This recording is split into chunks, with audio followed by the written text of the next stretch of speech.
ይሄ ብሉይ ኪዳን ማን ነው የጻፈው? ለምሳሌ ሙሴ ነው የጻፈው ብለህ ታምናለህ አይደለ? ሄሎ ያ ትክክል ነህ። በጣም ጥሩ። ሙሴ አምላክ አዞ የጻፈው አምላክ ሰጥቶት ነው ይሄን ቃል ወይንስ በራሱ ተፈላስፎ ነው የጻፈው? አምላክ ሰጥቶኛል ብሎ ነው የጻፈው የጌታ ሰው። ስለዚህ ያ አምላክ ለሙሴ ይሄን ቃል የሰጠው አምላክ የአሁኑ የአዲስ ኪዳኑ አምላክህ ነው ወይንስ ሌላ አምላክ ነበረ? የመጽሐፍ ቅዱስ ታሪክ እኮ ነው የሚለው እንጂ እኮ ሌላ ነገር እኮ አይደለም። ታሪክ እኮ ነው ይሄኛው። ብሉይ ኪዳን እኮ ታሪክ ነው። አምላክ ነው የሰጠው ሙሴን አልከኝ አይደለ? ያ አምላክና ነቢያቶች ነው የጻፉት። ይኸውልህ አዳምጠህ ተረጋጋ። ያ አምላክ እና የአሁኑ አምላክ አንድ ናቸው ወይንስ የተለያዩ ናቸው? የመጽሐፍ ቅዱስ ታሪክ ነው። በዛ ጊዜ የሚያምኑት አምላክ ነው የሰጣቸው። እኛ የምናምነው በአዲስ ኪዳን በክርስቶስ ኢየሱስ በመጣልን አምላክና የአሁኑ አምላክ የተለያዩ ናቸው ማለት ነው። አይ ዶንት ኖ እሱን እኔ አላምንም። ማለት ይኸውልህ ህይወት የሚሆነን አዲስ ኪዳን ነው። ያ ታሪክ ነው የሚለው የነ ዮሴፍ ታሪክ የነ ሰዶምና ጎመራ ታሪክ ለእኛ ህይወት አይሆነንም። ስለዚህ የተለያዩ ሁለት አምላኮች ናቸው ማለት ነው። የብሉይ ኪዳኑ አምላክ ያንን አውርዷል፣ የአዲስ ኪዳኑ አምላክ ደግሞ ይህንን አውርዷል።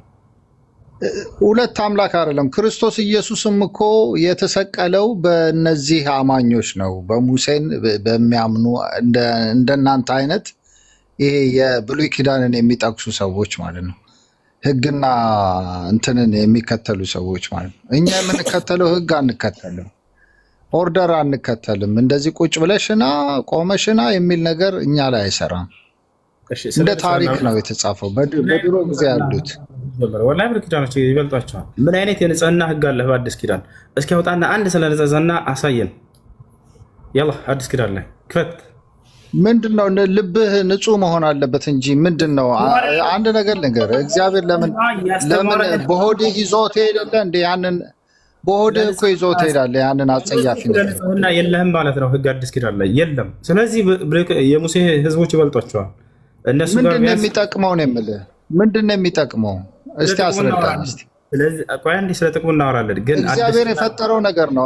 አንድ ነገር ልንገርህ፣ አንተ የሰራኸውን ነገር ማለት ነው ሊኬጅ ቢኖረው ምን እጠላለሁኝ? ተደርቦ የሚያወራ ሰው ወይ ለምትጠይቀው ጥያቄ መመለስ ወይ ጥያቄ መመለስ ከፍ የጅማ ታምራት ከላይ ሚዩትን አንሳው።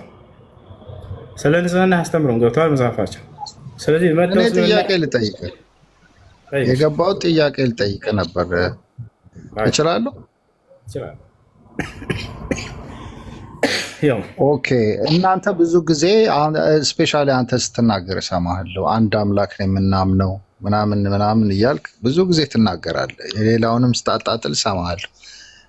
ይሄ ነገር ካባ ነው ምናምን የሚባለው ሰዎች እየተሻሙ የሚቀቡት ነገር ይሄ ጉድጓድ የሚመስል እንዲያውም ቄጥ ነው የሚመስለው። እና ይሄ ነገር ምንድን ነው? እስቲ አስረዳኝ። እስቲ ምንድን ነው ጥቅሙሳ?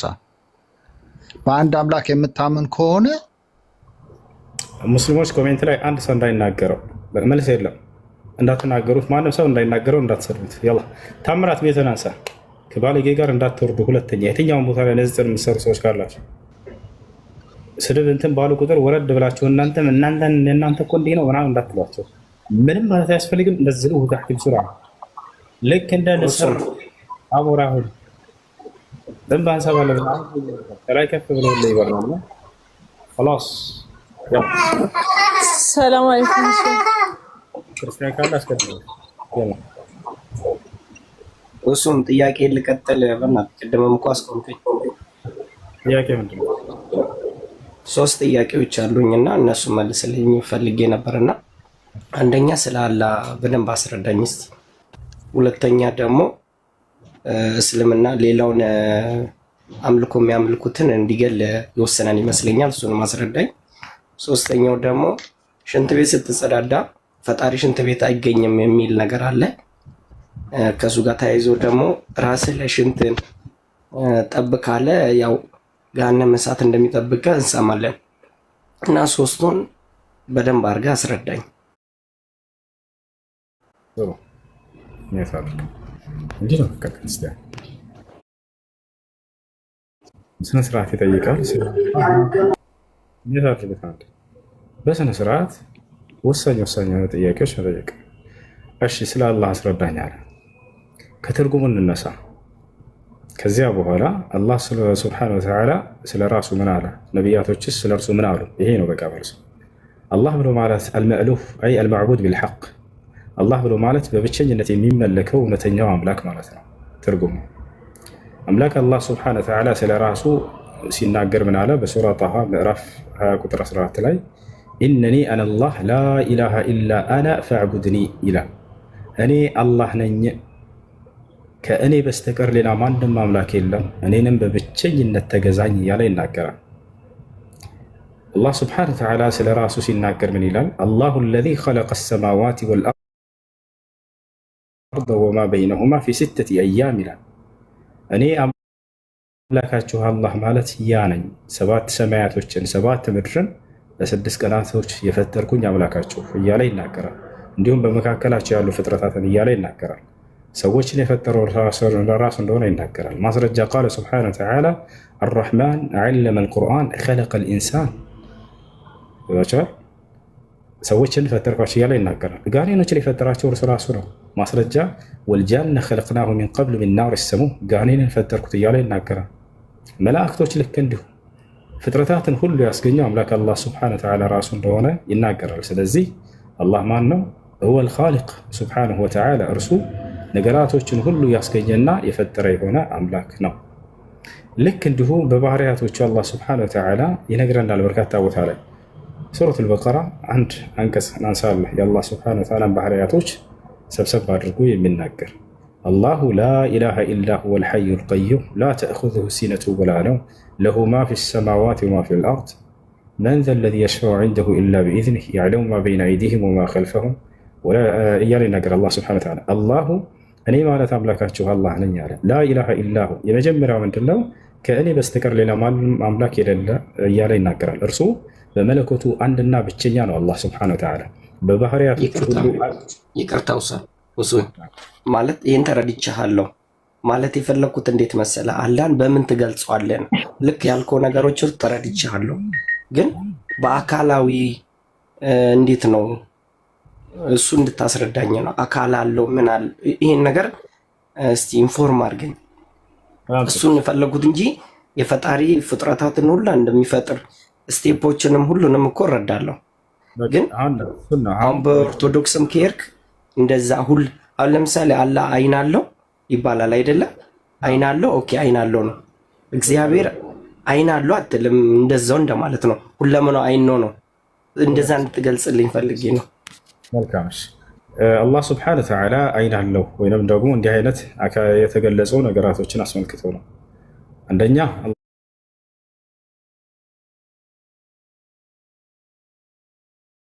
አላህ ስብሓነሁ ወተዓላ በባህሪያቶቹ ከፍጥረታቱ ጋር በፍጹም አይመሳሰልም።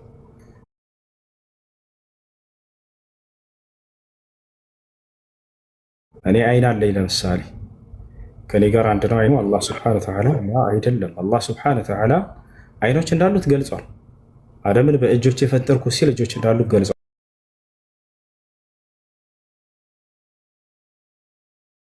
ከተባለ ልክ እንደ ሰው ነው ማለት ነው ካለ ይሄ ስህተት ነው፣ ክህደት ነው። አላህ በቁርአን ላይ ሲናገር ፈላ ተድሪቡ ሊላሂ አልአምሳል ኢነላሃ ያዕለሙ ወአንቱም ላ ተዕለሙን ይላል። ለእኔ ለአምላካችሁ ለአላህ ምሳሌ ወይም አምሳያ አታድርጉልኝ እኔን የሚመስለኝ አንድት የለምና እያለ ይናገራል። ስለዚህ አላህ ስብሓነሁ ወተዓላን የሚመስል ማንም የለም በባህሪው። ያንን ከይፍያውን ማንም የሚያውቀው እርሱ ራሱ አምላካችን አላህ ስብሓነሁ ወተዓላ ነው ማለት ነው። ይህን ይመስላል። ወደ ቀጣዩ ጥያቄ ድሉ ሁለት ይቀራል። ቀጣዩ ስለ ግድያ በመግደል ሰው ይጸድቃል የሚል ነው አይደለ? በእስልምና አስተምህሮ ያለው ነገር። ስለ ግድያ አስመልክቶ አምላካችን አላህ ስብሓነሁ ወተዓላ ሰውን ፈጥሯል። አማኝንም ከሃዲው ሁሉንም እሱ ነው የፈጠረው። የፈጠረውን አካል እንዳው ዝም ብሎ ግደሉ የሚል ይመስላችኋል? ላ ወላሂ ላዚም እንደዛ የለም። ከምን አንግል ነው ታዲያ የተጻፈው? ከምን አንግል ነው የተጻፈው? መጥቀስ ስለማልችልም በቁርአን ማለት ነው። ላስረዳህ ነው። አዳምጠኝ በደንብ ትረዳለህ። እሺ ከመጀመሪያ ላስረዳህ ብዬ ነው። የፈጠራቸው እርሱ ከመሆኑ አንጻር አዛኝ እንጂ ለፍጥረት እሱ ጨካኝ አይደለም። ገብቷችኋል አይደል? አምላክ አላህ ስብሓነሁ ወተዓላ በቁርአን ላይ ወለቀድ ከረምና በኒ አደም ይላል። የአደምን ልጅ አክብሬዋለሁኝ ይላል። የአዳም ልጅ ሲል አላህ አማኝን ብቻ ይመስላችኋል? ላ አይደለም፣ ከሃዲውም ጭምር የአዳም ልጅ ነው። የአዳምን ልጅ አክብሬው ነው የፈጠርኩት ብሎ አላህ ሱብሓነሁ ወተዓላ ይናገራል። በሌላ ቦታ ላይ ምን ይላል? من أجل ذلك كتبنا على بني إسرائيل أنه من قتل نفسا بغير نفس أو فساد في الأرض فكأنما قتل الناس جميعا ومن أحياها فكأنما أحيا الناس جميعا ይላል። የአንድን ሰው ነፍስ ያጠፋ ሰው ነው ያለው። ልብ በሉ፣ አማኛ ከሃዲ ምናምን አላለም። የአንድን ሰው ነፍስ ያጠፋ የዓለምን ሰው ነፍስ እንዳጠፋ ያክል ነው ኃጢአቱ ከኔ ዘንድ አለ። የአንድን ሰው ነፍስ የታደገ ከሞት የዓለምን ሰው ነፍስ ከሞት እንደታደገ ያክል ነው ምንዳው ከእኔ ዘንድ አለ። አየህ፣ ሰው ነው ያለው አላህ ሱብሓነሁ ወተዓላ ሲጋር አማኝ ከሃዲን ምናምን አላለም። ስለዚህ በእስልምና የአንድን ሰው ነፍስ ማጥፋት የትኛውም ሰው ሊሆን ይችላል፣ የትኛውም እምነት ይኑረው፣ የትኛውም ዘር፣ ብሔር፣ ቀለም ሰው ነው ያለው አላህ ሱብሓነሁ ወተዓላ። የዓለምን ሰው ነፍስ እንዳጠፋ ነው የሚቆጠረው ከኔ ዘንድ ብሏል። የአንድን ሰው ነፍስ ህይወት ደግሞ ከታደገ የዓለም ሰው ነፍስ ህይወት እንደታደገ ነው ብሏል። አሁን ታዲያ ስለ ግድያ ወደሚለው እንመጣለን።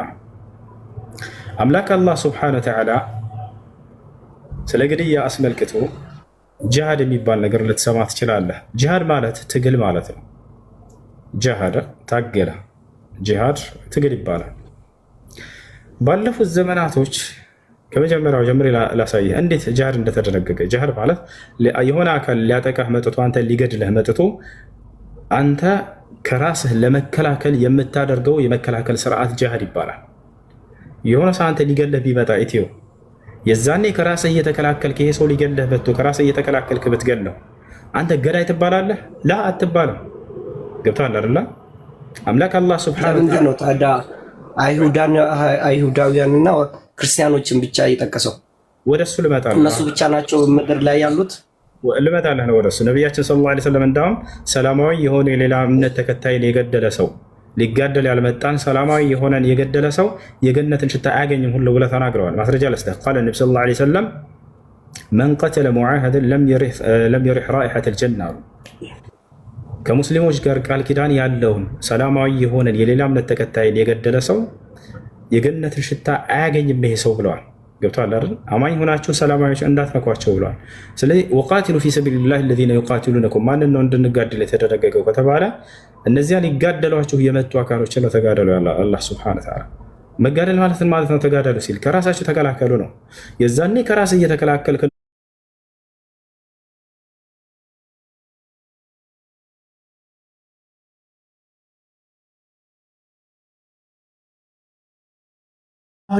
ሊጋደሉ እነዚህ ሰዎች ከመጡብን ከራሳችን እንድንከላከል ነው። አላህ ምን አለ? ቀድመህ እኮ ነው ታዲያ ሁሱ ቀድመህን የተዘጋጀው ማለት ነው። መጠቃትህን ሳታስብ እኔንም አሞኛልና ሶሪ ድምፅ አይሰማም ከሆነ ላስረዳህ አልችልም። ተዘጋጁላችሁ የሚለውን ነው እና ቀድመ መዘጋጀቱ ለምን አስፈለገ እኮ አዳምጠኝ። ከራስህ ሊያጠቃህ የሚመጣን አካል አንተ ከራስህ ለመከላከል ብለህ ቤትህ ሽጉጥ ገዛህና አስቀመጥክ። አንተ ሰላማዊ ሰው ነህ። የሆነ አካል መጥቶ ቢያጠቃህ የዛኔ ከራስህ ለመከላከል ኃጢአትህ ምንድን ነው? አንተ ይህ እኮ ኖርማል ሰው የሚያደርገው ነገር እኮ ነው። ወአዒዱ ለሁም መስተጣዕቱም የሚለው ነው። ተዘጋጁላቸው የሚለውን አይተው ነው ልጅ ገብቷቸዋል። ይሄን ነግሯቸው ወአዒዱ ለሁም መስተጣዕቱም ሚን ቁወትን ወሚን ሪባጢል ኸይል ቱርሂቡነ ቢሂ ዐዱወላሂ ወዐዱወኩም። ስለዚህ ያ አዩሃ ለዚነ አመኑ ኹዙ ሒዝረኩም ይላል አላህ። እናንተ ያመናችሁ ሰዎች ሆይ ከራሳችሁ መከላከያ መጠበቂያችሁን ያዙ ብሏል አላህ ሱብሓነሁ ወተዓላ። ስለዚህ ቤት ውስጥ አንድ ሰው ማንኛውም የሌላ እምነት ተከታይ ሊሆን ይችላል እኮ ከራሱ መከላከያ የሚሆን ሽጉጥ ሊያስቀምጥ ይችላል፣ መሳሪያ። የሀገር መንግስትም ይሄን የሚያደርገው ነገር ነው። ሰራዊት ወታደሮች ያዘጋጃል፣ መሳሪያ ያዘጋጃል። ምን ይላል? ይሄን ይዞ ይቀመጣል። ሰላማዊ ሆኖ የሆነ ጠላት መጥቶ ሲያጠቃው ጊዜ ያንን ከራስ ከህዝቡና ከራሱ ከቤተሰቡ ከንብረቱ ከሀገሩ ይከላከላል። ኃጢአቱ ምንድን ነው? እርግማን ሳለ ሁሱን ይቅርታ፣ እርግማን ሳለ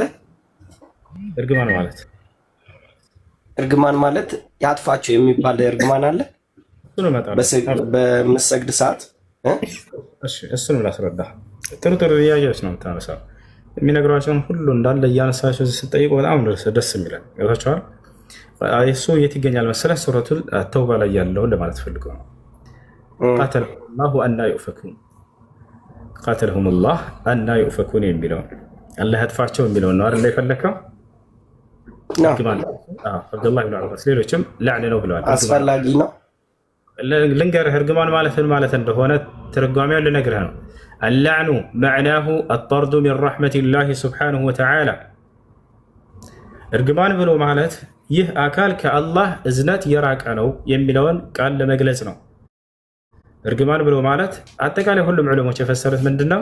ከአላህ እዝነት መራቁን ለመግለጽ ነው። ይህ አካል አጠርዱ ሚን ረሕመቲላህ ለዐነሁ ላህ ይላል ስለ ሰይጣን ለምሳሌ አይ ጠረደሁ ረቡሁ ስብሓነሁ ወተዓላ ሚን ረሕመቲሂ አላህ ከእዝነቱ አባረረው ማለት ነው። አላህ ስብሓነሁ ወተዓላ ታዲያ ማንንም አካል ዝም ብሎ እንደው ከእዝነቱ አባረሯል ይላል ወይ እዛ ቃሉ ላይ? ላ አይደለም። በጣም ከባድ የሆነን ኃጢአት በማድረጋቸው እነዚህ ሰዎች ከአላህ እዝነት ርቀዋል እያለ እየተገለጸ ነው። ማናቸው እዚህ ቦታ ላይ እየተገለጹ ከተባለ ላንብብላቸው አንቀጹ ምን እንደሚል። ከዚያ በፊት ላንብብል ልንገርህ ምን ይላል አላህ ስብሓነሁ ወተዓላ ሱረቱ ተውባ ላይ ነው። وقالت اليهود عزير ابن الله وقالت النصارى المسيح ابن الله ذلك قولهم بأفواههم يضاهئون قول الذين كفروا من قبل قاتلهم الله أنى يؤفكون على أيه من على أنكزو أيهوداويان إزراء يا الله لجنو آلو تالكت أملاك لا يمكتف بتأم كباري هنا وانجلنا يوتار أيهوداويان من آلو إزراء يا الله لجنو آلو كريستيانوس دقبو مسيحو وينم كريستوس የአምላክ ልጅ ነው የአላህ ልጅ ነው ብለው ተናገሩ አለ። ይህም ከባድ የሆነ ቅጥፈት ነው። ቀጥሎ ምን አለ አላህ ሱብሓነሁ ወተዓላ ዛሊከ ቀውሉሁም ቢአፍዋሂሂም፣ ይህ ያለምንም ማስረጃ የሌለው ነገር ከአንደበታቸው ብቻ የሚናገሩት የሆነ ንግግር ነው ብሎ ተናገረ። ዩዳሂኡነ ቀውለ ለዚነ ከፈሩ ሚን ቀብል አለ። እነዚያ ከእነርሱ በፊት የነበሩ ከሃዲያኖችን የእነርሱን ንግግር ይመሳሰላሉ እያለ ተናገረ። ያ ማለት ከአይሁድና ከክርስቲያን በፊት ለአምላክ ልጅ አለው ብለው የሚያምኑ ከሃዲያኖች ነበሩ ማለት ነው። ልክ እንደ ክሪሽና፣ ቪሽኑ፣ ሺቫ እንደዚህ ማነው ሂንዱይዝሞች ይሄን ያምኑ ነበር ቀድመው ወታል አይደለ? ክሪሽና የአምላክ ይቅርታ፣ እንደዛ ከሆነ አንድ እባክህ ልጨርስ ስጀምር የሆነ ጉዳይ የሆነ ነጥብ ልጨርስ። እሺ፣ በዛው ጎን ለጎን እኮ ልጠይቅ ነበር መልስ እንድትመልስልኝ ነው እንጂ እኮ ሳልሰማ ቀርቼ እኮ አይደለም። አንድ ይሄን ልጨርስልህ። እንትን ይረግማቸዋል የሚለውን ብቻ ላብራራና ትጠይቃለህ። ስለዚህ የሆነ ቀውለ الذين كفروا من قبل አለ። ከዚያ በኋላ ቀጥሎ ምን አለ? قاتلهم الله አላህም ረገማቸው አለ። ረገማቸው ማለት ነው ከእዝነቱ መራቃቸውን ለመግለጽ ነው። ለምንድን ነው ከእዝነቱ የራቁት እነዚህ ሰዎች ከተባለ በራሳቸው ባመጡት ጥፋት ነው። ምን ብለው? አምላክ ላይ ቀጥፈውና ዋሽተው ምን ብለው? ለአላህ ልጅ አለው ብለው በመቅጠፋቸውና በመዋሸታቸው ምክንያት ከአላህ እዝነት ራቁ ይላል። ሰው ኃጢአትን ሲያደርግ ከአምላክ ይርቃል አይደል? ሰው ጽድቅ ነገር ሲያደርግ ወደ አምላክ ይቀርባል። ይሄ እኮ የታወቀ ነገር ነው። አምላክ ላይ መዋሸትና መቅጠፍ ያልተናገረውን ተናግሯል ማለት ያላለውን ብሏል ማለት በእርሱ ላይ መዋሸትና መቅጠፍ ይሄ ከባድ የሆነ ኃጢአት ነው። ይቷቸዋል አይደል? ኢነ الذين يفترون على الله الكذب لا يفلحون ይላል አላህ በቁርአን ላይ። እነዚያ በእኔ በአምላክ በአላህ ላይ የሚቀጥፉ ሰዎች በፍጹም አይድኑም ነጃ አይወጡም እያለ ይናገራል። ስለዚህ እነዚህ ሰዎች በአምላክ ላይ በመቅጠፋቸው ምክንያት ልጅ አለው ብለው በመዋሸታቸው ከእርሱ እዝነት ርቀዋል ማለት ነው። ይሄ ነው እየተናገረ ያለው። እሺ ቀጥል። አሁን ምን ማለት ፈልግ መሰል ቀደም ካነሳው ሐሳብ ጋራ ከሱ በፊት ወደ ኋላ ሄደ ምንም እምነት እንደሌለ ነበር የገለጽክልኝ አይደለ? የትኛው ማለት የእግዚአብሔር ልጅ አለ ብሎ ከሚያምኑት በፊት ማለት ነው። እሺ እንደዛ እያስረዳኝ ነበረ። እሺ ቀጥል። ሐሳብ ስለዚህ እንደዛ ከሆነ ደግሞ ማለት ነው አሁን ይቅርታ ወደዛ ልግባልና ሌላ ርዕስ እንዳይሆንብህ ቁርአንን የጻፈው ማን ነው? ከይቅርታ ጋር ቁርአን ከአምላካችን ከአላህ ዘንድ በመንፈስ ቅዱስ ምሪት ወርዶ ለነብዩ ሰለላሁ ዐለይሂ ወሰለም ኦኬ፣ እሱን አምኛለሁ። ማን የጻፈው ነው? ሰሃቦች፣ የነብዩ ሰለላሁ ዐለይሂ ወሰለም ሰሃቦች ናቸው። ሰሃቦች፣ የነብዩ ሰለላሁ ዐለይሂ ወሰለም ደቀ መዝሙሮች፣ ህዝቦች፣ ደቀ መዝሙሮች፣ ሰሃቦች፣ የነብዩ ሰለላሁ ዐለይሂ ወሰለም ደቀ መዝሙር ሰሃቦች ተጠቅሷል። ስማቸው ተጠቅሷል። አዎ፣ ነብያችን ሰለላሁ ዐለይሂ ወሰለም ስማቸውን ጠቅሰዋቸዋል። ከፈለክ አሳየን። ኦኬ፣ እሺ፣ ማስረጃ የምፈልገው እሱንና ማለት ነው የነብዩ እንዴት እንደተወለደ ምናምን የሚያስረዳም የለም አይደለ? እሱ ችግር የለውም፣ እሱ አስረዳ። ነብያችን ሰለላሁ ዐለይሂ ወሰለም የታሪካቸው ነፍ ቦታ አለ። ከማን እንደተወለዱ መቼ እስልምና እንደተቀበሉ ትነግረኛለህ? አሁኑ ነው ሁሉ አሳያለሁ። ችግር የለውም፣ ንገረኝ። እሺ፣ ከመጀመሪያ ከምን እንጀምር? ቁርአንን የጻፉ ሰዎች ስማቸው ተጠቅሰዋል ወይ የሚል ነው። አዎ ነቢያችን ሰለላሁ ዐለይሂ ወሰለም ስሙን እየጠቀሱ ና እያሉ አከሌ ስም ና አከሌን ጥሩት እያሉ ኡድዑ ሊ ዘይደን ፈሊክቱብ ዐኒ አልቁርአን ዘይድን ጥሩት ከእኔ ቁርአንን ይጻፍ እያሉ ስሙን እየጠሩ ያስጽፉት ነበረ። ቃል በቃል ይሄንን ሱሐባ የተጻፈ ግን የለም እኮ ቁርአን ላይ እና ላሳይህ፣ አብሽር አሳይህ ከነስሙ ላሳይህ።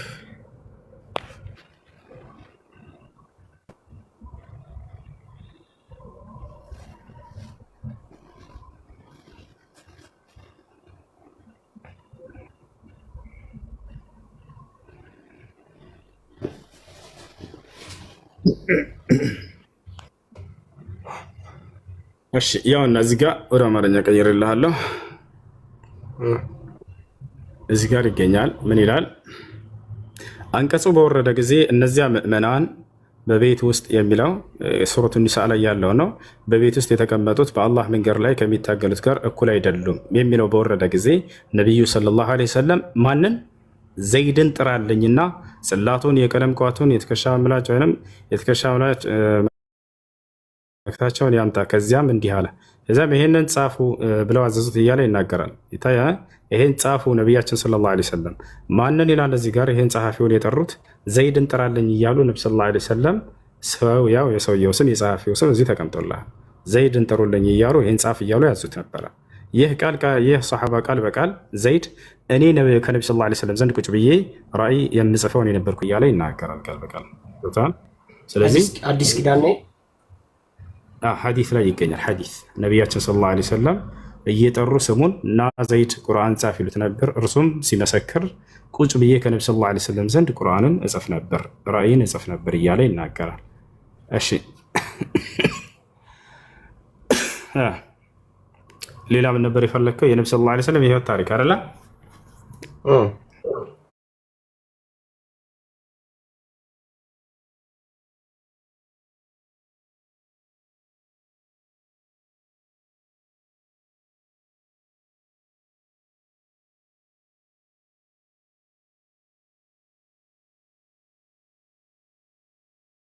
الرحمن المبارك فوري رحمه الله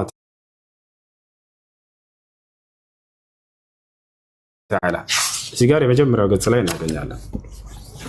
ተርጉምልኝ እስቲ አረብኛ ስለማልችል ተረጉምልሃለሁ። አብሽር የህይወት ታሪካቸውን እዚህ እንመልከት። ምን ይላል እዚህ ጋር? ሙሐመድ ሰለላሁ ዐለይሂ ወሰለም አስሉሁ ወነሽአቱሁ ወአሕዋሊሁ ቀብለ ኑቡዋ የነቢ ሰለላሁ ዐለይሂ ወሰለም መሰረታቸው አስተዳደጋቸው ከነብይነት ዘመናቸው በፊት የነበረው የህይወት ታሪካቸው ይላል። እነሰቡ ሸሪፍ እንግዲህ ይህ የዘር ሐረጋቸውን ሊናገር ነው። ሁወ አክረሙ ኸልቂላህ ወአፍደል ሩሱሊህ ወኻተም አንቢያኢህ ሙሐመድ ብኑ ዓብድላህ ያው ሙሐመድ ይባላሉ። የዓብደላህ ልጅ ኢብን ዓብድልሙጠሊብ የዓብድልሙጠሊብ ልጅ ቅድመ አያታቸው ابن هاشم ابن عبد مناف ابن قصي ابن كلاب ابن مرة ابن كعب ابن لؤي ابن غالب ابن فهر ابن مالك ابن النضر ابن كنانة ابن خزيمة ابن مدركة ابن إلياس ابن مضر ابن نزار ابن معد ابن عدنان وعدنان من ذرية إسماعيل ياو إسماعيل زرع الله شو كذاب هلا يا أبراهام لجنات شو بإسماعيل بكل والتنا النبي صلى الله عليه وسلم حديث لا يقال بقال أملاك يا الله አብርሃምን መረጠ ከእርሱም ኢስማኤልን መረጠ ከእርሱም እኔን መረጠኝ እያሉ ይናገራሉ። አላህ በቁርአን ላይ ቃል በቃል የአብርሃም ልጅ እያለ ይጠራቸዋል። ሚለተ አቢኩም ኢብራሂም ይላል። ሙሐመድ ሆይ ይህ ሃይማኖት የአባትህ የአብርሃም መንገድ ነው እያለ ይናገራቸዋል። አባትህ እያለ ይጠቅሳቸዋል። ነቢያችን ሰለላሁ ዐለይሂ ወሰለም ቃል በቃል ሐዲስ ላይ ምን ይላሉ? ኢነላህ ቀድ ረዘቀኒ ፊ ሃዚሂ ሌይላ ቢወለድ ወሰመይቱሁ ቢስሚ አቢ ኢብራሂም ዐለይሂ ሰላም አሉ። ወንድ ልጅን ወለዱ ነቢ ሰለላሁ ዐለይሂ ወሰለም እና እንዴ ምን አሉ? እነሆ በዛሬዋ ሌሊት አላህ ወንድ ልጅን ለግሶኛል፣ ይህንንም ልጅ በአባቴ በአብርሃም ስም አብርሃም ብዬ ወይም ኢብራሂም ብዬ ሰይሜዋለሁ እያሉ ይናገራሉ። የመጨረሻ ልጃቸው ስሙ ኢብራሂም ይባል ነበር። ገብቷል አይደል? ያንንም በአባቴ በአብርሃም ስም እያሉ ይናገራሉ። አባቴ እያሉ ነው ብዙ ጊዜ። ታንኪዩ ሶን ወደ ሶስተኛ ጥያቄ ሄድልኝ። እሺ ሶስተኛው ነበር አስታውሰኝ። ሶስተኛው ሽንትን በመሸናበት ሰዓት ራስ ላይ ጠብ ማለት የለበትም። ጠብ ካለም ገሃነም እንደሚጠብቅ የሚገልጽበት ፓርት አለ አይደለ? እሺ ላስረዳሽ። አስረዳኝ። በጣም ጥሩ።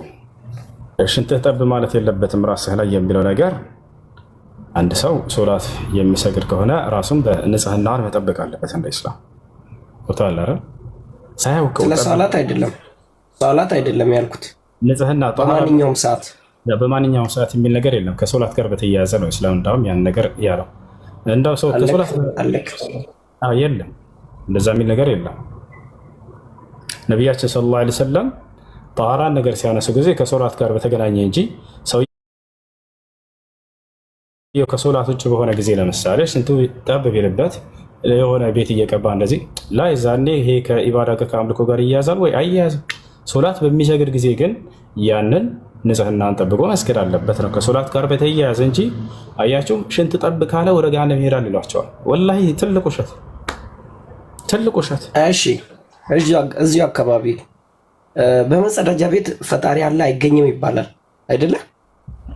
እሱ ያለው በክርስትና ነው። ላሳየህ መጽሐፍ ቅዱስ ላይ እግዚአብሔር ምን ይላል? አንድ ሰው ሲጽዳዳ በእስልምና ነው ያልኩህ። እኔ አስረዳለሁ፣ ችግር የለውም። በእስልምና ነው ያልኩህ። እሺ አስረዳለሁ፣ አዳምጠኝ። እሺ አምላካችን አላህ ሱብሓነሁ ወተዓላ በማንነቱ ከፍጥረት ዓለም ሁሉ በላይ ከአርሽ በላይ ነው ያለው። ቃል በቃል ይህም በቁርአን ላይ ይናገራል። አርራህማኑ ዐለል አርሽ እስተዋ ይላል። እርሱ አዛኛው አምላካችሁ አላህ ከአርሽ በላይ ከፍጥረት ዓለም ሁሉ በላይ ከፍ ብሏል ብሎ ይናገራል። በእውቀቱ፣ በእይታው፣ በማየቱ፣ በመስማቱ፣ በመርዳቱ በሁሉ ነገሩ ከፍጥረት ዓለሙ ጋር አለ። በማንነቱ ግን ከእርሱ ከአርሽ በላይ ነው፣ ከፍጥረት ዓለም ሁሉ በላይ ነው። ገብቶሃል አይደለ? አብዱላህ ብን አባስ ሲናገር ምን አለ? አብዱላህ ብን መስዑድ አላሁ ፊ ሰማ ወዕልሙሁ ፊ ኩሊ መካን ወላ የኽፋ ዐለይሂ ሸይኡን ሚን አምሪኩም አለ። አምላካችሁ አላህ ከሰማያት ከአርሽ በላይ ነው፣ እውቀቱ ደግሞ በሁሉም ቦታ ያካበበ ነው አለ። ያ ማለት ከእርሱ የሚሰወር አንዳች ነገር የለም። ወላ የኽፋ ዐለይሂ ሸይኡን ሚን አምሪኩም አለ። ከእናንተ ቅንጣት የሚደበቅበት ነገር የለም እያለ ይናገራል። ሽንት ቤት ውስጥ ሰዎች ሲገቡ የሚናገሩትን ማንኛውንም ነገር አላህ ሱብሓነሁ ወተዓላ የሚደበቅበት ነገር የለም። ሞታቸዋል አይደለ? ያን ሁሉ እንትን ይላል። ያ ነው ያውቃቸዋል፣ ይሰማቸዋል፣ ሁላቸው ነው ከእርሱ የሚሰወር ነገር። ስለዚህ አንተ የምታወራውና ሌሎች የሚያወሩ በእስልምና ስር ያሉት ይሄን ነገር ሁለት ነገር ይሆናል። ገብተዋል? ከዚህ አንግልስ ያስረዳኝ ማለት ይለያያል። አገርኩ ተቃራኒ የተናገረ ሰው ካለ እኔ የተናገረ አልሰማሁም። አምላክ አላህ ሱብሓነሁ ወተዓላ በእውቀቱ ሁሉም ቦታ ያካበበ ሁሉም ሰው እኮ ይናገራል። ይህን የማይናገር ሰው ካለ ተሳስተዋል። አላህ ሱብሓነሁ ወተዓላ በእውቀቱ ሁሉም ቦታ ያካበበ ነው። ይህን ነቢዩላህ ሙሳ ሲናገር ምን ይላል? ኢነማ ኢላሁኩም አላህ ላ ኢላሃ ኢላ ሁወ ወሲዐ ኩለ ሸይኢን ዒልማ ይላል። አምላካችሁ እርሱ አላህ ነው አለ ሙሳ ለህዝቦቹ።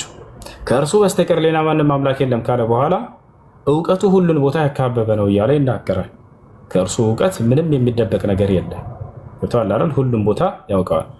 ሰዋኡ ሚንኩም መን አሰረ አልቀውለ ወመን ጀሀረ ቢህ ወመን ሁወ ሙስተኽፊን ቢለይል ወሳሪቡን ቢነሃር ይላል አላህ።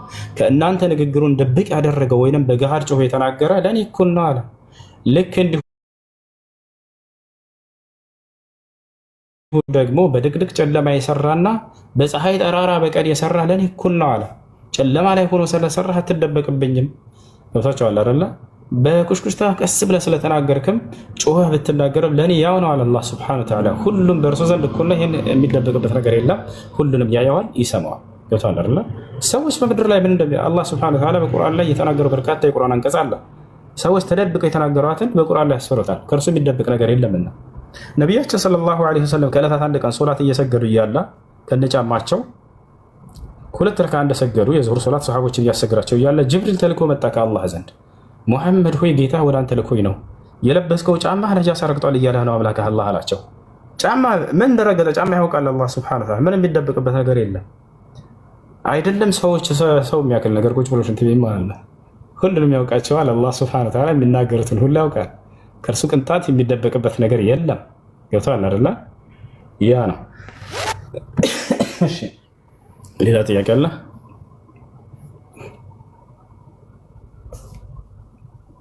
እሺ ጥያቄ አለ? መቀጠል ይችላል። ታምራት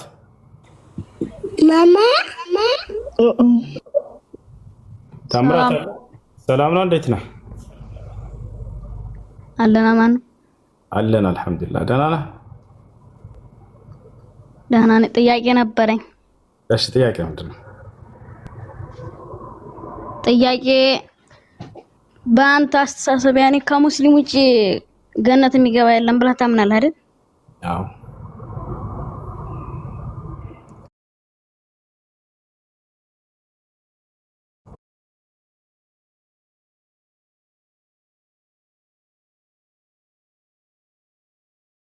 እና ደግሞ ሌላ ጥያቄ አለኝ።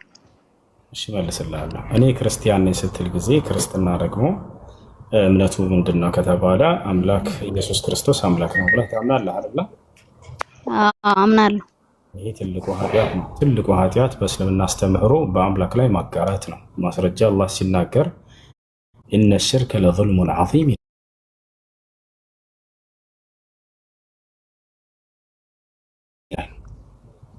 በአንዱ አምላክ ላይ በአላህ ላይ ማጋራት ወይንም አላህን መካድ ትልቁ ኃጢአት ነው። ገብቶሃል? ኃጢአት አልሰራህም ስትል ጊዜ ተሳሳትክ ማለት ነው። ክርስቶስ እኔ ሰው ነኝ ብሎ ሳለ አይ አምላክ ነው ማለትህ ትልቁ ኃጢአት ነው። ዮሐንስ ወንጌል 8 ቁጥር 40 ላይ ኢየሱስ ክርስቶስ እኔ ከእግዚአብሔር የሰማሁትን እውነት የምነግራቸው ሰው ነኝ አለ። አንተ ሰው ነው ብለህ ታምናለህ? ኢየሱስን ታምራት? ፍጹም ሰው ፍጹም አምላክ ነው ብዬ አምናለሁ። ኢየሱስ ክርስቶስ ግን ይሄን አላለም። እኔ ሰው ነኝ ብሎ ተናግሯል። ጥሩ ነው እሱም። ነገር ግን እኔ አምላክ ነኝ አላለም። በፍጹም አምልኩኝም አላለም። ግን ታመልከዋለህ። ይሄ ኃጢአት ነው። ሞትን ድል አድርጎ እንደተነሳ ታውቃለህ? ሞትን ድል አድርጎ አልተነሳም። አምላኩ ነው ያስነሳው። እንደው እንደ መጽሐፍ ከሄድን እንኳን ባያስነሳው አምላኩ ምን ይሆን ነበር የሚለውን መጽሐፉ ሲነግረን በስብሶ የቀር ነበር ይለናል። እና አምላክ አይሞትም። ደግሞ ይሄ ልታውቅ ይገባል። እሺ ደግሞ ነብዩ መሐመድ ከሰሩት ተአምር ልትነግረኝ ትችላለህ? በትንሹ እነግርሃለሁ። አብሽር። ነብዩ መሐመድ ሰለላሁ ዐለይሂ ወሰለም ያደረጉት ምንድነው? የጨረቃን መክፈል። አንድ ከይቅርታ ጋር ታምራ ትመልስልሃለህ ጥያቄዎችን። ከላይ ያለችውን ሻሃዳ ላስይዛት። ሻሃዳ መያዝ የሚፈልግ ሳለ መሰለኝ።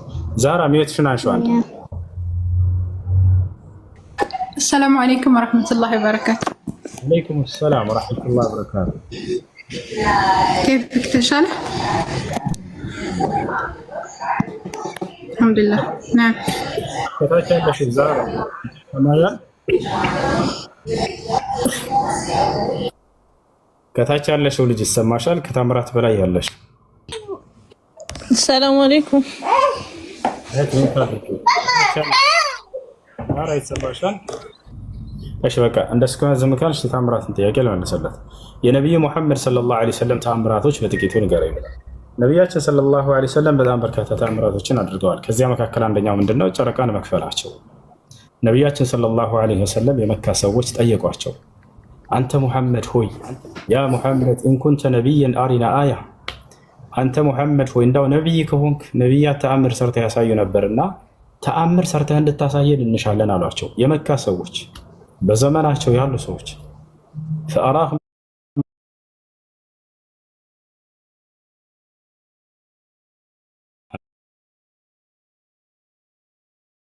አንደኛ እሱ ነው።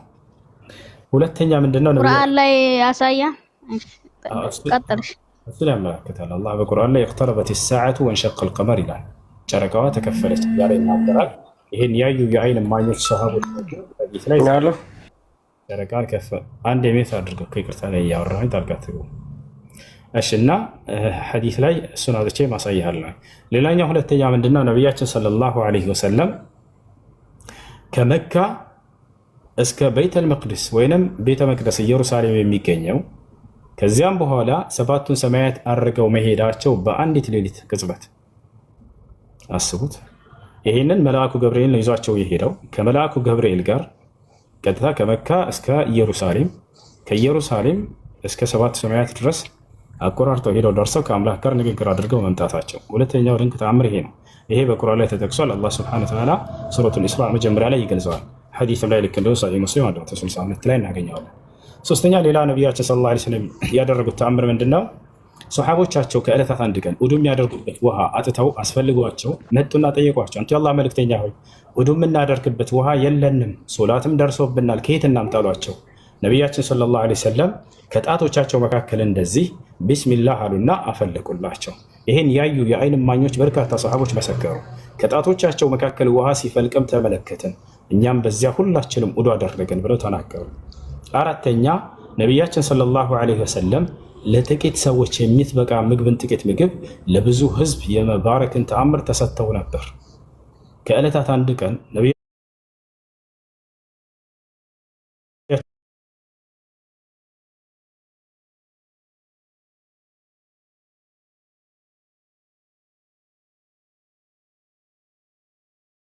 ተርበው ሳሉ ከሰሃቦቻቸው መካከል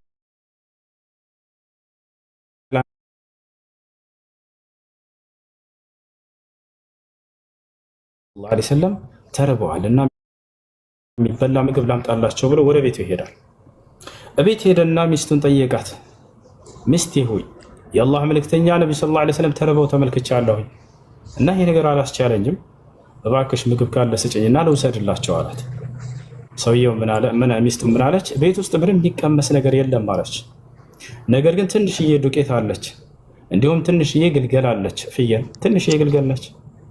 እሷን እንረዳትና ስጋ ሰርተን ይህንንም ቂጣ ጋግረን እንውሰድላቸው ካልክ እሺ አለችው። ሌላ ግን ምግብ ቤት ውስጥ የለም አለች።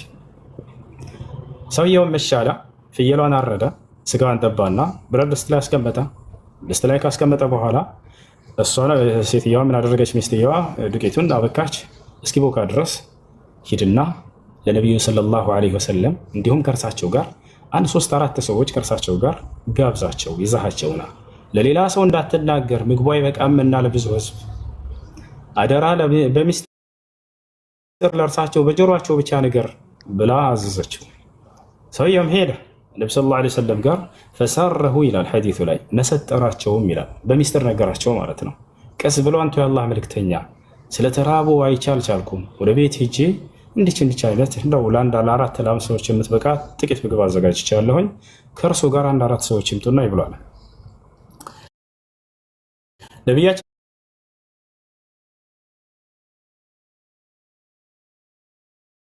ሰለላሁ ዐለይሂ ወሰለም በዚህ ጊዜ ያ ቀውም አሉ፣ ህዝቦቼ ሆይ ወንድሞቼ ሆይ አሉ፣ ወንድማችን ምግብ ጋብዞናልና ኑ ወደ ቤት እንሄድ አሏቸው። ሰውየው ደነገጠ። አንቱ የአላህ መልእክተኛ የታረደችው ትንሽዬ ግልገል ነች፣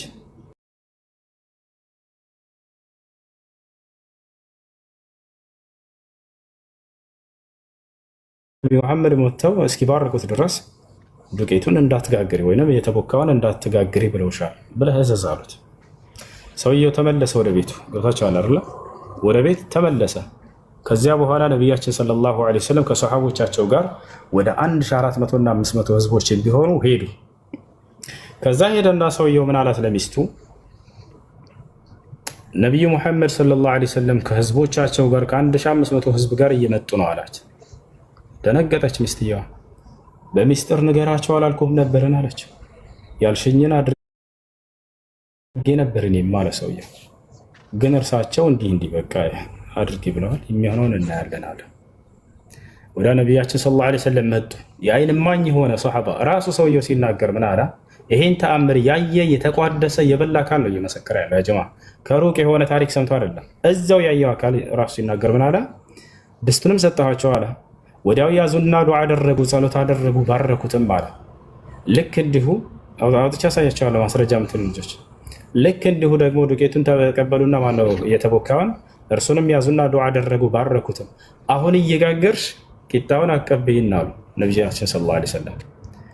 እየተጋገረ ቂጣው ይሰጣቸዋል። ራሳቸው ነቢያችን ሰለላሁ ዐለይሂ ወሰለም ስጋ እያነሱ በጭልፋ ያንን ቂጣ ላይ እያደረጉ ለሰሃቦቻቸው ይሰጧቸው ጀመር። ወላሂ እየማለ ነው ሰሃባ የሚናገረው። በአላህ ስም እላለሁኝ አለ የመጣነው ወደ 1400 የምንሆን ህዝቦች በልተን ጠገብን አለ። ነገር ግን ድስቱ ስንመጣ እንደነበረ ነው፣ ምንም እንኳን አልጎደለም ነበር አለ። የተቦካውም ሊጥ ስንመጣ እንደነበረ ነው፣ ምንም እንኳን አልቀነሰም አልጎደለም አለ። ያሰላም ለጥቂት ሰው የሚበቃን ምግብ ለብዙ ህዝብ የመባረክን ተአምር ተሰጥተው ነበር ነብዩ ሰለላሁ ዐለይሂ ወሰለም። ይህ ካደረጉት ተአምር ነው። ሌላ ተአምር ነቢያችን ሰለላሁ ዐለይሂ ወሰለም የሚበሉት ምግብ የሰው ልጆችን ቋንቋ አውጥቶ ተስቢህ ያደርግ ነበር። ይህን ታውቃላችሁ? ይህንንም ያዩ የመሰከሩ የአይን እማኝ የራሳቸው ሰሓቦች ናቸው። አቡበክር ስዲቅ እና አብዱላህ ብን መስዑድ እና ዓሊ ብን አቢ ጣሊብ ይህን ሁሉ መስክረዋል። የሚበሉት ምግብ ወደ አፋቸው ሲያነሱት የሰው ልጆችን ቋንቋ እያወጣ ሱብሓነላህ ሲል እንሰማ ነበር አሉ። የሚገርማቸው ሱብሓነላህ፣ አልሐምዱሊላህ፣ አላሁ አክበር ይል ነበር። ይህን እየሰሙ ሰሓቦች መስክረዋል፣ ይደነቁ ነበር። ነቢያችን ሰለላሁ ዐለይሂ ወሰለም በጣም በርካታ ተአምራቶችን አድርገዋል። ከዚህም ውጭ ጌታቸው አላለም ካነ ዩከሊሙሁ አልሐጀር ወሸጀር ከዛሊክ። ሌላ ተአምርም ልስጣችሁ። ነቢያችን ሰለላሁ ዐለይሂ ወሰለም ሰውን ብቻ ሳይሆን ግዑዝ ነገራቶችን ወይንም እንስሳቶችን ይረዷቸው ሁላ ነበረ። ለሱለይማን የተሰጠ አንድ ተአምር አለ። ቀድሜ ንገራቸው። ሱለይማን ዐለይሂ ሰላም እንስሳትና አዕዋፋቶች ቋንቋቸውን ይረዳቸው ነበር። ወዑሊምና መንጥቀ ጠይር ይላል። የአዕዋፋትንም ቋንቋ አላህ አስተምሮናል እያለ ይናገራል። ገብታችኋል? ነብር፣ ጉንዳን፣ ፍየል፣ በግ፣ ከብት እነዚህ ሁሉ እንዳለ ያናገራቸው ነበር። ቋንቋቸውን ይረዳ ነበር። የራሳቸው የሆነ መግባቢያ አላቸው። ይህን ታውቃላችሁ። ያንን እንዲረዱ አድርጓቸዋል አላህ ነቢያቶችን የተወሰኑ ሱለይማን እንዳደረገው ነቢዩ ሰለላሁ ዐለይሂ ወሰለምንም ይህን ተአምር ሰጥቷቸዋል። አንድ እሱን ልጥቀስላችሁ የመጨረሻ በነቢያቸው ሰለላሁ ዐለይሂ ወሰለም ጊዜ የሆኑ ሰዎች መዲና ላይ አንድ ግመል ይሸፍትባቸዋል፣ ወደ አውሬነት ይቀየራል፣ ይፈረጥጥና ወደ ጫካ ውስጥ ይገባል። በዚህ ጊዜ እነዚህ ሰዎች በጣም ፈሩት፣ የተለየ ባህሪ በእርሱ ላይ አዩ። ወዲያው ወደ ነቢያችን ሰለላሁ ዐለይሂ ወሰለም ጋር መጡ የግመሉ ባለቤቶች። አሁንም ይህን የሚመሰክሩት ያዩ ይህንን ተአምር የዘገቡ አካሎች ናቸው። ወዲያው መጡ ወደ ነቢያችን ሰለላሁ ዐለይሂ ወሰለም ጋርና አንቱ የአላህ መልእክተኛ ሆይ የግመላችን ፈረጠጠ፣ ወደ አውሬነት ተቀየረብን፣ ሸፈተብንና ጫካ ገብቷል፣ እባክዎትን መፍትሄ ይፈልጉልን ብለው ጠየቋቸው። ነቢያችን ሰለላሁ ዐለይሂ ወሰለም ነው አሏቸው። ውሰዱኝ አሉ። ሰሓቦቻቸው እንዳለ ተማሪዎቻቸው ይከተላሉ። ከሩቅ ሆነው እነዚህ ሰዎች ያው እነዚያ ጫካ ነው የገባው ብለው ተናገሩ። መቅረብ አልፈለጉም፣ ወደ አውሬነት ተቀይሮ ስለነበር። ነቢያችን ሰለላሁ ዐለይሂ ወሰለም ቀጥታ ሄዱ በሙሉ ድፍረት። ሰሓቦች እንዴት እንዳዩና እንደመሰከሩ ተመልከቱ። ሱብሓነላህ። እርሳቸውም እየሄዱ እያለ ግመሉ ወደ እርሳቸው መጣ። ልክ እርሳቸውን ባየ ጊዜ ወደ እርሳቸው መጣና ፈጀሳ ዐላ ሩክበቲሂ በጉልበቱ ተንበረከከ። ወአልቃ ዑኑቀሁ ዐላ ዑኑቅ ነቢይ ሰለላሁ ዐለይሂ ወሰለም ይህም ግመል አንገቱን ወደ ነቢ ሰለላሁ ዐለይሂ ወሰለም አንገት እንደዚህ ሲጥል ተመለከትን አለ። በአንገታቸው ላይ ያደረገና ፈበከል ጀመል ግመሉ ከዛ እንባው ሲወጣ ተመለከትን አሉ። ያ ሰላም ነቢ ሰለላሁ ዐለይሂ ወሰለም ጸጥ አሉ። ገብቷቸዋል አይደል? በጉልበቱ ተንበርክኮ አንገቱን በአንገታቸው ላይ ጥሎ ማልቀስ ጀመር አሉ። እንባው ሲንጠበጠብ ተመለከቱ። ያ ጀማ ነቢያችን ሰለላሁ ዐለይሂ ወሰለም ከቆይታ በኋላ ዘወር አሉና ወደ ህዝቦቻቸው ምን አሉ? መን ሳሒብ ሃዚሂል ጀመል አሉ። የዚች ግመል ባለቤት ማን ነው? የት ነው አሉ። አነ ያ ረሱለላህ አለ ሰውየው፣ እኔ ነኝ አንቱ የአላህ መልእክተኛ አለ። ኢነሁ ሸካ ኢለይ አሉ ነቢያችን ሰለላሁ ዐለይሂ ወሰለም፣ ይህ ግመል አሁን ስሞታን አቅርቦልኛል። አነከ ተሕሚሉ ዐለይህ ከሲራን ወላ ቱዕጢህ ማ የክፊህ ሚነል ቁት፣ አንተ ጭነትን ከልክ በላይ እንደምታበዛበትና የሚበቃውን ምግብ እንደማትመግበው ስሞታ አቅርቦልኛል። በዚህም ምክንያት ነው የሸፈትኩት ብሎኛል አሉ ነቢ ሰለላሁ ዐለይሂ ወሰለም።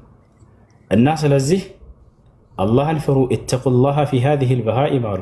እነዚህ መናገርና ማስረዳት በማይችሉ ድዳ እንስሳቶቻችሁ ጌታችሁን አላህን ፍሩ፣ ስለ እነርሱ አትበድሏቸው፣ የሚበቃቸውን መግቧቸው፣ ከአቅማቸውን በላይ አትጫኗቸው ብለው ከለከሉ። እና ግመልህን ይዘህ ውሰድ አሉት ነቢ ሰለላሁ ዐለይሂ ወሰለም። ያ ፈርጥጦ የነበረ ሸፍቶ የነበረ ወደ አውሬነት ተቀይሮ የነበረ ግመል ነቢያችን ሰለላሁ ዐለይሂ ወሰለም ና ይዘህ ሂድ አሉት። አሁን ስርዓቱን ገዝቶ ወደ ቤቱ ተመለሰ። ይዘውት ሄዱ። ነቢያችን ሰለላሁ ዐለይሂ ወሰለም ይህን ተአምር ሰርተዋል፣ ይህን ተአምር አድርገዋል። ለእርሳቸው ስልጣን ሁሉ በሰማይ በምድር ተሰጥቷቸው ነበር። በሰው ላይ ብቻ አይደለም፣ እንስሳቶች ላይ ሁሉ። ሌላ ተአምር ልስጣችሁ። ነቢያችን ሰለላሁ ዐለይሂ ወሰለም መልአኩ ጅብሪል ዐለይሂ ሰላም ወደ እርሳቸው መጣ። አንዴ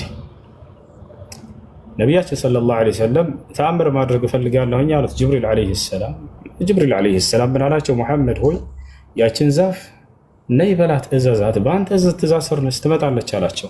ይህም ቡኻሪና ሙስሊም ያለ ሐዲስ ላይ ነው። ነቢያችን ሰለላሁ ዐለይሂ ወሰለም ያችን ዛፍ ነይ ብለው አዘዟት። ገብቷቸዋል አይደል? ወዲያው ዛፉ ተነቀለና ወደ እርሳቸው መጣ።